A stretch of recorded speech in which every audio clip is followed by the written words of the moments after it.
Hello everybody and welcome back to the United Stand. On today's rival preview, I am joined with Cecil from AFTV. Usually these have a lot of banter, we can go back and forth, but I have a feeling I'm not going to have much to come back with today. But Cecil, thank you for joining us ahead of the big game at Old Trafford. Probably a bigger game for you than it is for us, to be honest, at the moment. Yeah, firstly, thank you, Beth. It's a pleasure to be here on the United Stand, and speaking to you, you are right. It's a big game. Definitely for us, it is a big game. It also depends on what happens between City and Fulham, this is the game I'm hoping where City drop points. But if they do, this makes this game, even though it's already a massive game, it makes it 10 times bigger. So, yeah, Sunday could be very, very, very nervy, even though it always is. So, yeah. We were just speaking off camera about the significance of this game and how, even though Manchester United are very, very poor at the moment, I was thinking about doing a combined 11. We probably still will, but it's tough. It's tough. Yeah, it's tough. Yeah, it's tough at the minute. But we were saying that. I said I genuinely think like Sheffield United would give you more of a game than us at the moment, but then you were saying Old Trafford, even this season, like Liverpool in the FA Cup, United can pull it out of the bag on the odd occasion. And I was saying, knowing Manchester United, the one game, which the viewers hate me for saying this, but I genuinely don't mind if we lose it, as bad as that sounds, because I don't want City to win the title. It's the most likely that they'd pull some out of the bag, but how confident are you going into it? I am confident. Do you know, it's refreshing to hear an actual, a Mancunian say, you don't want City to win the league, because that's rightly so. They're your rivals. But obviously, down in London, where we're from, there's a lot of Man United fans there that don't want us to win it because of us, the fan base, and the rivalry between Arsenal and Man United fans, especially in London. So, but that is refreshing to hear, Beth, that you don't want them to win it. For me, I'm confident. I've been confident for quite a long time as well. I remember I was looking at Arsenal's running towards the end of the season, the last 10 games. And the one I was most fearful of was the North London derby. Obviously, we went there and beat Spurs 3-2. Was very comfortable at halftime with 3-0 in front. But the game I looked at was that game. I saw Chelsea at home, thought that was going to be comfortable. I saw you guys away, and I said, don't worry about it. We're in such good form. There's nothing to worry about. United on the decline at the moment. We should be fine. But the closer I get to the game, it always happens. I start to think, like I said to you off camera, like, it's United at Old Trafford, and I've been there many times and know it's not as simple as just saying, we're in good form, they're in bad form. We win this game. It's happened before. Where I remember Marcus Rashford coming through and scoring against us that first game he played, and that was a game where we was in good form. You guys weren't, but you pulled out the bag in that game. There's been many occasions where that's happened. So I am confident. I have had my chest out all week to say, yeah, we will win, but I'm not naive to think, it's Man United, Old Trafford. We've got to take it serious, which I think the boys will do, and I still think we'll win the game. Do you think the players will have that kind of, I wouldn't say the nervousness, but have that feeling as well? Because do you think that Arsenal have got over, you are renowned bottlers. That is how a lot of the other teams see you. Yeah, we are, but I'm just stating facts. Like, that is a renowned thing. And to be honest, when you lost in the Champions League and then that loss against Villa, I thought, here we go. The wheels are falling off. That's going to be Arsenal over. And to be fair to you, you've come back and you've come over that adversity, and you've been playing really well, like the last few games. You are in good form. Do you think that they're over that, or do you think, like you said, City could drop points and then it's Old Trafford? Do you think that could creep back into the players? Do you think you've got enough leadership there to kind of see it out? Yeah. I think we've learned from a lot of the past experiences. I think this Arsenal side has, the manager has as well. I think the term bottling is fair. Listen, this is a Tottenham term I associate it to. I think it's Tottenham away. Harshly. I think it's a bit harsh when it comes to Arsenal. I know. I admit last season we bottled the league because we was in front. It was all in our hands. I think this season having the title as bottlers is I think it's overdone, especially for Arsenal. Only reason why I say that, Bayern Munich, who went out in the Champions League. No one expected Arsenal, after being 7 years out of Champions League, to go on and win it, to win the Champions League. Let's be real. I heard a lot of your fans saying you were going to. I never expected us to win the Champions League in the first year back. And even against Bayern Munich, granted, some would say, it's quite even there. It wasn't like we got battered by Bayern Munich. We went out by like one goal. Like it was tight in both legs. We drew the first one and then we lost by the one goal. So like, I think it's hard to say we bottled that. I think we showed, being back in it, a good Arsenal side, a good performance, and we showed our our own in it. I think next season will be stronger. So I wouldn't say we bottled that. And I also, again, when it comes to the league, we haven't been in. It's not in our hands. It's City. City are probably the best team in the world, and they have been in the past couple of seasons. So, and we were going all the way. We haven't dropped points. We dropped points against Villa, but if we go on and win our next 2 games and we lose out the league because of that, City winning the rest of their games, I wouldn't say we bottled it. I just say the better team won it. It's a tough one.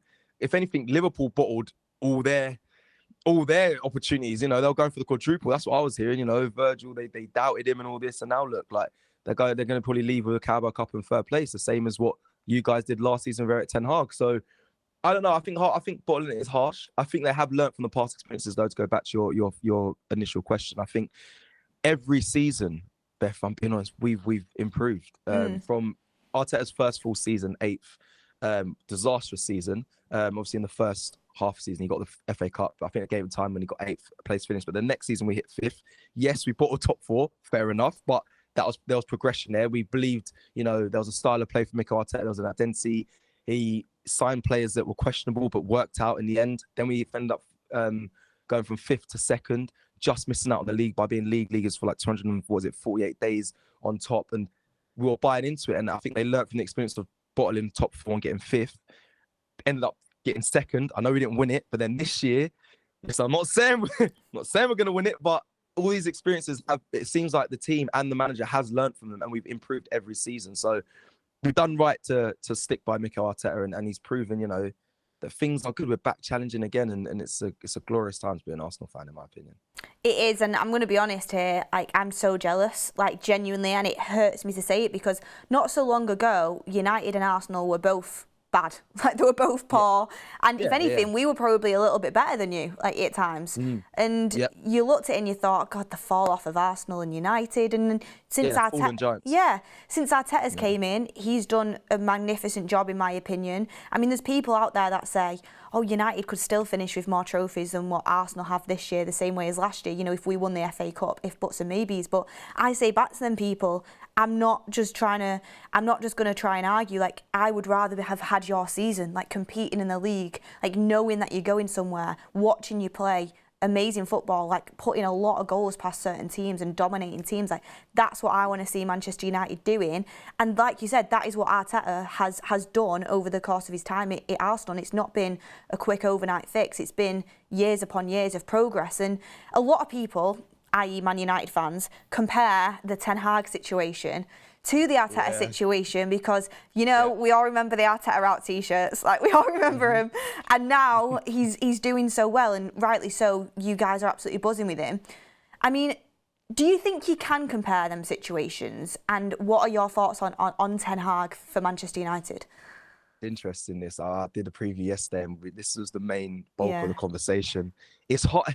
I don't, but because the way he's in disciplinarian, Mikel Arteta, he knows what he wants. He came in and shook up the place by, like, firstly, I will go back to his first interview. His first interview, he explains how he wants to control games and suffocate teams, and he wants to bring back the old Arsenal, and he understands what Arsenal Football Club stands for. And I think from a first interview, as much as you can question things, because obviously we finished 8th that season, you can hold on to something, you can believe in it. And I think a lot of fans did. I did as well. And then you slowly saw those changes.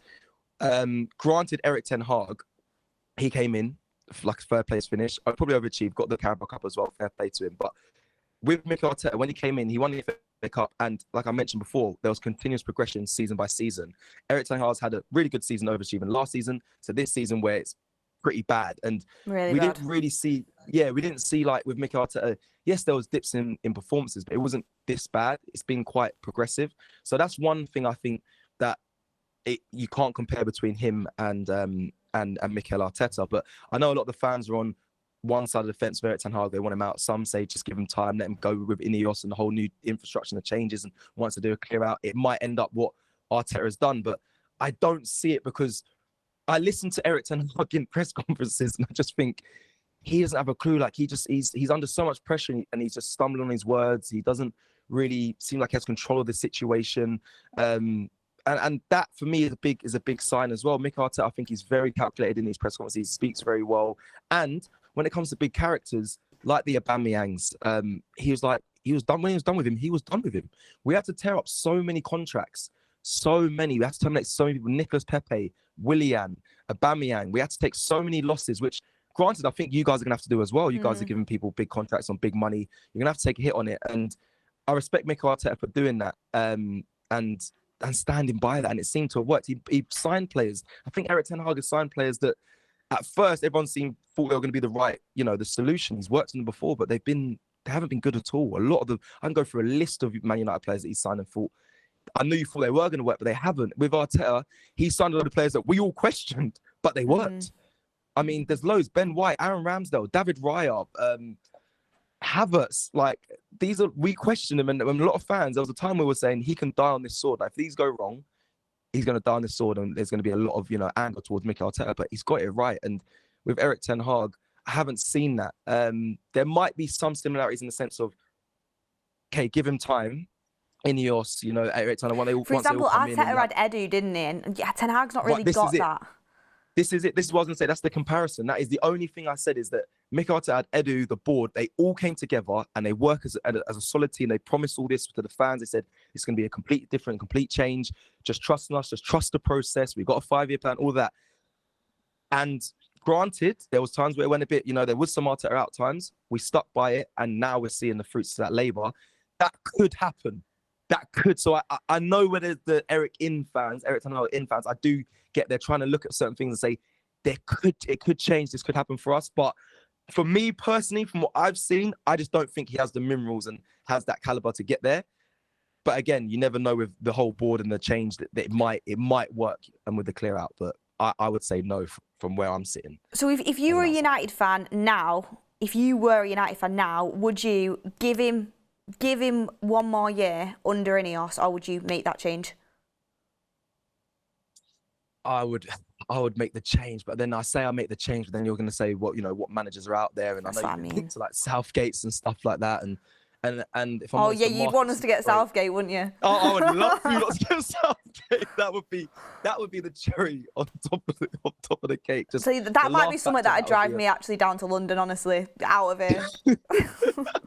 I think it would just be hilarious, but that's the only thing, is I don't know how strong the market is for managers. But I would say don't give him next season, in my personal opinion. I think, are you giving him the FA Cup? You see how that goes. I think the last couple of games, I know people are kind of making decisions already, but I do think the last couple of games have an impact on that decision, in my opinion. Depends how you play up against Arsenal. Do you get completely walked over and battered? That would be interesting to see. I know you've got loads of injuries, but that would be interesting to see. I think that'll affect Erik ten Hag. And then the FA Cup, which I think a lot of fans are holding on to. A lot of my friends are Man United fans. It's very annoying. A lot of my close friends are Man United fans. Few of them are going to the game because they know, listen, City don't expect to win. But I look at them, when they speak, they say, yeah, we're going to get back. But deep down in there, they think we'll have a chance of silverware this season. And I can see that in them. And I think they're holding on to that. And if that's the case, then, and Erik ten Hag gets it right on that day, that can also, save him, I think, for another season. But for me, I look at him and I think you haven't got it. But that's just me. Feels like no manager does, though, coming to Manchester United. We'll have to wait and see on that one. Everyone is holding out for that, Martial last-minute winner in the FA Cup final. But I think everyone's in dreamland, to be honest with you. But in terms of Manchester United and their players, they've had issues with players. There is some players that are underperforming. There's players for us that I do think has what it takes. I mean, what are your thoughts on the whole Marcus Rashford situation? Because obviously he has been a problem for Arsenal in the past, but I mean, obviously for England as well, like, could he even go to the Euros? But what do you think's gone wrong with Rashford? And do you rate him highly? Do you think he's just not reaching his full potential? Like, what are your thoughts on it? Beth, you won't know this, but me and Marcus are actually quite close. I don't know if you do know this, but we are. I don't genuinely know this at all. Yeah, so I body double for Marcus Rashford. So I do all his adverts. So I'm in Manchester quite a lot. I know his family. I know Dwayne, his brother, his agent. So like, I have a bit. I'll be honest. I have a bias. I do have a bias. I think right now I can't hide from the fact that he hasn't been playing well, and I've seen a lot of the. I've seen the clips. I've watched United play a lot, and I've seen him walking. I've seen him not seem as infused as he used to be and motivated as he used to be. I have, like I mentioned, my close friends are Man United fans, and they always tell me, look, watch, and tell me your honest opinion. But I know how good of a player Marcus is. I've done so so many shoots with him. I know his ability. I know when he's firing, he's unplayable. When he's confident, he's unplayable. But the situation that he's currently in, I feel for you. I feel for United and for him. I just feel like he's going through a tough time. He always has purple patches. I get it, but when he's fine, he's so good. I don't know the situation wholeheartedly. I don't know what's going on behind closed doors, but it's not good at the moment. And does he go to England to the Euros? I think fans will be outraged if he does. He's had such a bad season, but I don't know. Sometimes Southgate likes his favourites, and he has reliability on people that he trusts. Harry Maguire's there every year. Not to say Harry Maguire's been pretty good this season, to be fair, but like for England, he's a very trusted player. I think he sees Rashford as that as well. It's one of his trusted players. So he never starts for him though. Does. Never starts for him. No, he doesn't. But I think Rashford, he has the experience. He's been under pressure. He does score in big moments as well. Like I think off the bench, it's a great option.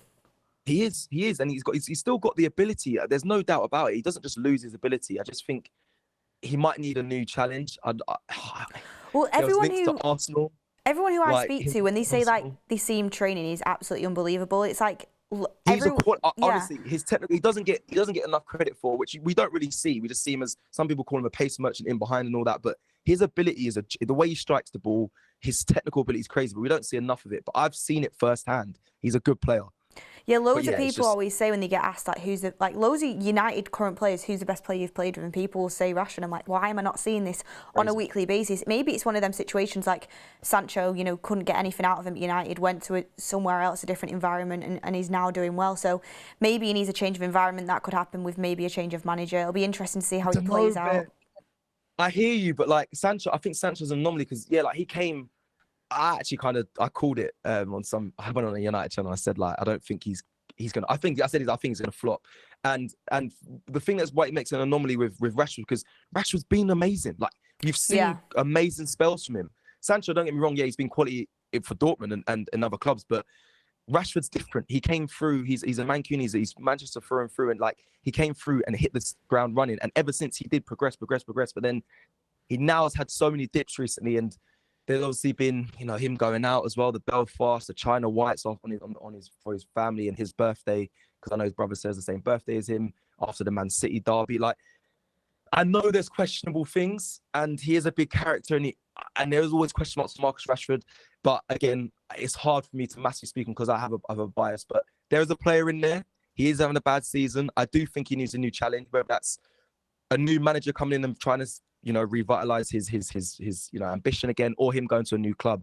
There was a big conversation about him coming to Arsenal, and the fans. Some fans were like, "Bring him here." Some fans were like, "Don't you dare! Wouldn't touch him with a barge pole." So I don't know. I just know what he can do. I just think that it needs to be the right person to get out of him. But yeah, interesting one. Good question. Definitely wouldn't have him at Arsenal, that's for sure. But we'll see what happens. I want the best out of him, but at the moment, I mean, for a lot, like it's not just Rashford. A lot of Man United players are underperforming. But before we do ask our predictions and maybe do a combined 11, I just wanted to ask you, like, who do you think are the players at Manchester United that they should be building around? Like, who do you actually rate as an outsider perspective? Because I feel like a lot of United fans always overrate their players. Like for you, who actually you think has the ability to be part of this team going forward? Oh, I like when I do this with other fans about Arsenal. So this is nice to be on the other side. Kobe Mayu, of course, you can't be around him, but you have to protect him. That is he is the truth. He is. Well, when I saw Saka really hit his heights, I said, oh, Saka, and I looked at him, I said, yeah, this guy's going to be a star. When I saw Kobe and the way he plays, I know recently he's dipped in performances, but when he first came through and he's playing, he's controlling games at that age, and his composure, it's the maturity in his play. It's something that for me as a fan, like I look at from the top players, the Jude Bellinghams, the Bukayo Sakas, the Fodens, all that. I always look at how mature you are under pressure, composed on the ball, the decisions you make. Decision making is pretty much what I think I judge most players on, and he makes the right decisions on the ball. So him, not to build around, but you have to protect. He's a youngster to protect. Oh, and there we stop. No, joking. No, there's others. I mean, it's hard with Højlund, with Rasmus, because like I think he's a good player. He's under a lot of pressure because that's what the club has done to him. And we had it at Arsenal. We had a lot of the youngsters that we relied on, the Emil Smith-Rowe, the Bukayo Sakas, and I actually thought it was unfair for them to hold up the senior players, but they did. But it's a lot of pressure on them. But I feel like Rasmus, there is a player in there, but he shouldn't have all that pressure. But that's just the way it is right now. But I think you have to look after him. Again, it's another youngster. I hate to say it. I'm split with this one because I hate the guy so much. Bruno Fernandes, I hate with a passion. Love to hear it. I hate him, but I see what he brings to this Arsenal. Sorry, to this Arsenal side, to this Man United side. I see what he brings. I see, his numbers are always good. And if I'm honest, in a better side, he would probably shine more. So I think, and he's a good player. He's got ability. So I think you have to hold on to him. As much as it pains me to say, because I don't like him, and he is of all the players, he's my most disliked. But he is a player. He's definitely a player. He's that player though. Like if he was yours, you'd love him. Do you know what I mean? Yeah. He's that sort of player. Yeah. And I always say like he gets so much disrespect, and I get it. Like he has underperformed a little bit this season for his standards, but what he produces in an absolutely terrible United side, like if he was in any decent side, he'd be so much more highly rated, in my opinion. I got a quick question for you. As just like a genuine footballer, who do you think is a better footballer, Bruno or Odegaard? No, Beth, we're going crazy. What, you can't, come on. I'm taking my bias away, Beth, here. Have you what? Like Odegaard is on the ball and his intelligence of play is second to none. I honestly agree. Do you know what? I'm not even going to take away from Bruno because I'm not gonna say there's like he's clear, but Odegaard he really is the truth. The ability he has, the pass accuracy, his ball retention is like no other. Bruno, and you know what it is as well. There's small margins, and again, it is maybe a tiny bit of bias, but the quality of player and the professionalism of Martin Odegaard, the way Bruno argues at times, like there's a little bit more than just ability. I know some fans will be like, oh, you can't talk about that, but the way he argues, the way sometimes he manipulates the referee's decisions, Bruno, and all that, I don't love that. Odegaard is an honest, true, technically gifted footballer, like football. So that's my opinion. I know there's going to be, you can bring up numbers that can maybe argue the fact that Bruno might be better than Martin Odegaard, but I'm sorry. On the eye test, yeah, you can actually. I realise I know the numbers between them both. Bruno's got better numbers this season, but I watch Odegaard week in, week out, and if it wasn't for him, and as you can probably say the same for Bruno of Man United, we wouldn't be where we are. It's not just about numbers though. It's about the eye test as well. And I honestly think Odegaard this season has been absolutely unreal for you guys. He's in my team in the season. I think he's been instrumental for you. I think he's such a good player, like you said. I just rate Bruno that highly that I would still rather a Bruno Fernandes in my team just because I love everything about him. Not just, obviously, if you're talking about technically on the ball, Odegaard is more precise and he does retain that ball better, but Bruno, for me, is in such an underperforming side, and not only, the offensive work, the defensive work, the running, the pressing, like everything he gives, but Odegaard does give that as well, to be fair. Yeah, but exactly. It's two good, very good footballers. We're biased. To our players, but I don't think it's not. I would never disrespect Bruno as much as I don't like him. I'm not going to disrespect his ability and how good of a player he is. It's weird because some United fans at a time were questioning him staying at the club. I remember that. They were like, we don't like it. His all that, the attitude, everything. They were like, oh, you really are a Bruno stan. It literally is like in the United fan base, there's some people that completely just want him out, and then there's some people that absolutely love him. I'd say the majority love him, but there is that side of it. Like it is, like you will have known that from when Arsenal were poor as well. Like there's always them divisive topics in the fan base. But in terms of a combined 11, like does any United player get, like actually no, just list me now your combined Man United times Arsenal 11. Okay, I always do these, but I need to know the rules first. If everyone's fit, are we doing if it's tomorrow? Like we're doing if everyone's fit, because that's the only way we have any sort of chance. No, I shouldn't even given you that. I should have just said, yeah, let's just do who's available. We got a whole team available, which is a rarity for Arsenal, especially at this stage of the season. Combined 11. Who would I take for United?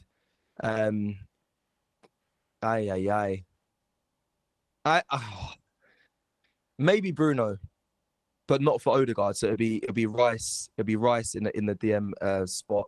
As much as he's been playing 8 recently, it could be Rice or Partey actually. But then the 2 in front would be Odegaard and Bruno, which I don't know how would probably work, but it'd be if I was playing against that, boy, the stress, both of them pressing you non-stop and then having that ability to find a pass. So Bruno can play as an Bruno, 8, to be fair. When he drops in, he's actually quite good at it. okay, so that can work. So Bruno, yeah, in front of the DM. That's probably, I would have said Kobe, but I can't put Kobe in there. What about now. Luke Shaw left back when he's fit? Beth, come on. Come on. Babes, come on. Come on. Luke Shaw's Shaw. better than Tomiyasu. Come on. This season, do you believe that generally? Well, this season he's not really played. I'm just talking as a football player. Yeah, but then I could say, no. But secondly, Zinchenko is a better footballer. No. Yeah, if you're talking about football, to actual technical ability. I'm talking about in a team. In a team. Come on, you'd rather have Luke Shaw than Zinchenko. Come on. If he was fit. Honest, I'm sorry, no. I think Luke Shaw's overrated. I'll be real. Even like him, that left side, the English left side, left back position. I think it's just it's a mess. But we need to sort it's terrible. And I just think Luke Shaw is overrated. Yeah, cool in the Euros. In the Euros, last Euros, he was all right though then. But ever since then, I just don't think he's been the player, for my opinion. So no. Anyone else? Give some more recommendations. Like, there's not really much going on. Nah, if he's fit, I like Leacher. If Luke Shaw's fit on like a consistent basis, he can go up to that level. But I know what you mean. Injuries have just massively hindered his career. And like you said, Lisandro Martinez, but Gabriel's been that good, you just can't. Exactly. Yeah. So he wouldn't get in a combined 11, but I do like Lisandro Martinez. When he's back fit and fine, I know he was in full training again. I don't know if he'll be available for this game. I know he's back in full training. I like him. He played really well against us when we lost you lot last season at your place, and Anthony scored his first goal on his day off. And now look, I'm so happy he's fallen off a cliff. Sorry, honestly, he was doing them touches out the air. I was just like, and he was doing step overs against no one. He scored. I was like, and you allowed really? it. You allowed it. But now look, babe. Now, what about you? Need to let him go. I'm really hope he scores on Sunday. It'd be hilarious. No, it would not. Anyone else? I don't really. No. I'm trying to think. Myth. I would like to say. I'd like to say Garnacho, but Trossard and Martinelli probably. Yeah, Garnacho is one that. Garnacho, I think in a better team though would be really good. So I think Garnacho does deserve a shout. But Trossard's been so instrumental for you guys this season. Yeah, Garnacho's not better than him or Martinelli in my opinion. I have to be real. Well, Martinelli's very on and off though. When Martinelli's on form, he's class, but he does go in and out of it, doesn't he? But yeah. This season, just quickly with Garnacho, because he splits opinion for me, or when you asked me the question about who do you keep, and I think you'll probably say keep him. Yeah. But yeah, so then you're basically saying build around. When we went through the players, it's basically the youth.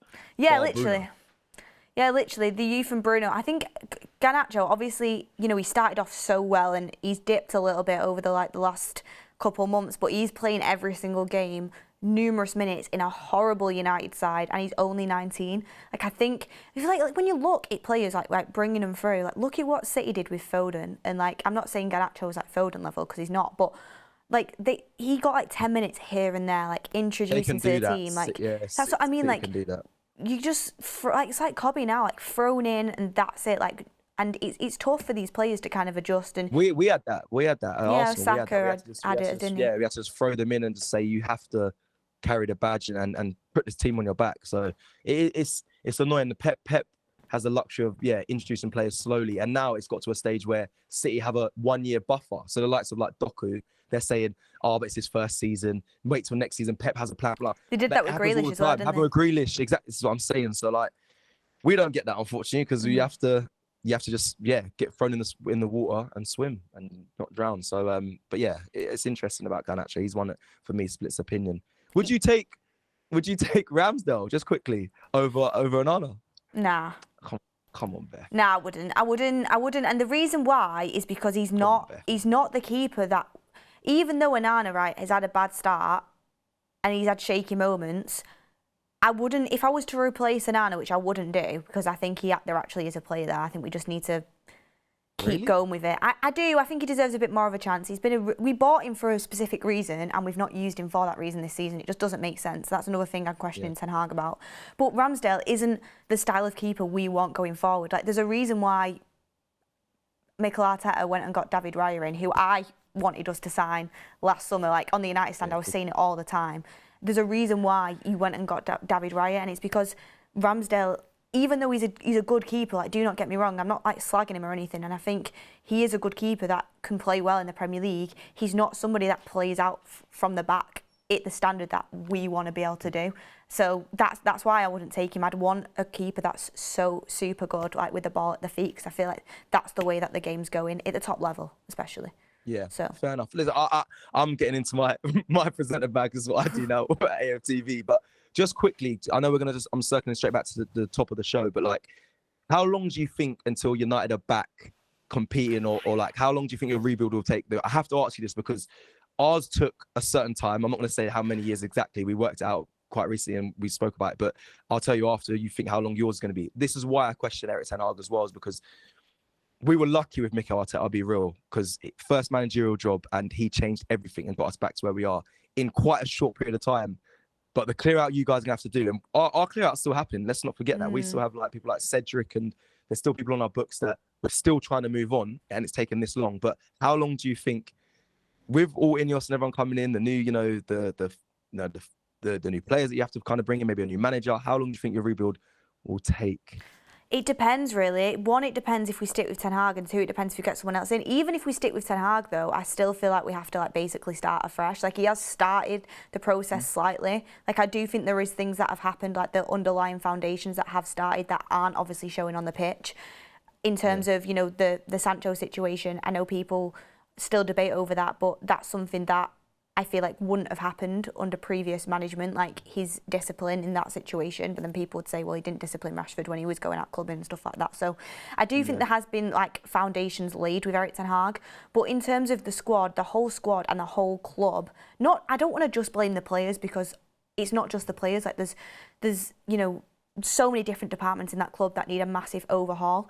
But the players are a big part of that. And I honestly think for Manchester United to get back challenging, if everything goes right and we recruit in the right way, because our recruitment has been so poor, that's something we've got to get a handle on very quickly, because our recruitment's been terrible for many years. For many years, and we need to sort that out. And that's a big reason why Arsenal have managed to be successful quite quickly, is because the recruitment has worked, like you said. And even though it was questioned, like I never thought Ben White would be the right back that he is now, and credit to Arteta for that. Like Havertz, I never thought he'd be that sort of player, and again, credit to Arteta. So we need to get the right recruitment in place with the right manager. I think if everything goes to plan, you're looking at 3 to 5 seasons, I think, and that's genuinely like, and that's a long time. Like, it is a long time. People don't think it is, but that is a long time. I seen a United fan saying 10 years the other day. I was like, steady on, like, we can do it a bit quicker than that. But I reckon 3 seasons is like, wow, like you've done that quick. And then realistically looking at like 4 or 5 probably. Like, do you agree with me on that? Yeah, I think 4 or 5. Do you know what? Arsenal was 3 years to get back challenging. Again, like I said, and you've not even won it yet.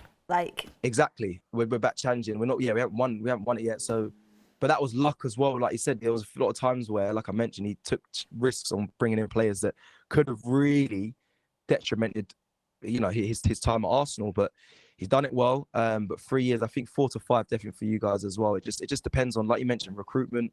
But it needs everything needs a big change, and I think a bigger change than what we had. And don't get me wrong, we was in dark days as well. Like, we were going through the Bant era. We was in there. That's why I asked you how long do you think it will take? And I wanted to see if you could see how. Like you mentioned, it's a long time. Are you okay with it being that long? Because at first we didn't really realize. When was in the Bant era, finishing 8th and whatnot, was losing games and whatnot. We didn't know how long it was going to take. But you just support your club through the worst and through the best. So, but now we've come out of it and we're kind of back challenging. It's like, oh wow, that took 3 years. And he's done an amazing job. That's why when people question the manager, and there will be questions if we don't win anything this season, I just think it's crazy, because no, it is. I still think even if like you there's a good chance that you are going to lose out on the league, like there is, because City are just absolutely robotic. And I still think like I still think people aren't in a place to question Arteta. Okay, next season if you don't win any trophies again, like I get it, But in the situation that you're in now, like from where he's brought you to till now, like I'd be buzzing to be in that situation as a United fan, considering the situation we're in. But last question, score prediction, and do you think you're going to win the league? Here comes the clips. So score prediction first. I'm going to go 3-0 and I'm going to go 3-0 Arsenal. I'm going to break down why as well. Like I said, I've been confident about this game from before, the build-up. I know right now, the closer you get, the more nervous you get. But what I've seen of Arsenal of late, we spoke about how I think the team's learned from previous seasons and whatnot. But through this season, I've seen how they've learned from certain situations, especially was the North London derby. We went 3-0 up at half-time, very comfortable. And no disrespect, to me, that was a bigger game than what we're going to see on Sunday. Tottenham are an anomaly. It's a rival. It's a derby. Form goes out the window. So a lot of people are very nervous about that. And I know the players feel it as well. But we were so tactically cold, so professional, so just Tottenham tried to, put harsh tackles on us. They tried to make us rise and play their game. None of that. We was in complete control. Granted, end of the score line ended 3-2. But in that first half, I saw this Arsenal side can go in, do a job, and not be phased. And they're better than this team. And that's how I feel, harshly to say, that's how I feel about United. I think we'll go there. I know there's the Old Trafford tax. I hear it, but I just feel like we're past that. I think we turn up, we play our game, we know the job, we play it cold. You guys can be dangerous on the counter, but I just think we won't give you that. And our defence has been so good this season. A lot of the Arsenal fans I've spoken with say we're going to concede, but I've got to believe in this back line. They've been tremendous. So I've gone 3-0. 3-0 to Arsenal. 3-0 to Arsenal. I won't be too far behind. I'd probably go with a 3-1. I do think that we will get a goal, but I just think you'll be too much for us. And then, do you think you'll win the league? Honest truth, sorry, Arsenal fans, I don't. I think City win all their games. I think Arsenal win all their games, and that's it. We don't. That's just how it ends. They win the league. Because if they win them all, we win them all. It's hard for me to say that. I'm the one that printed the top, of course, at Christmas, but it wasn't for that reason. But the internet had their fun with it. I went too early, of course. I was enjoying my life, even though I was just enjoying my life for the international break. But shouldn't apologise for being happy about your team. Nah, man. Of course, I enjoy. Yeah, I enjoy things. I enjoy life. I've enjoyed this season as well. But yeah, I just think City. I mean, I hope they drop points. I just don't see it. And at the end of the day, when I speak to fans, I forget there's literally 2 games. We play you and then Everton, and that is it. We're done. I just think I expect us to win both those games, but then it's just relying on City. But I've seen they've been here. And maybe relying on Spurs. Times.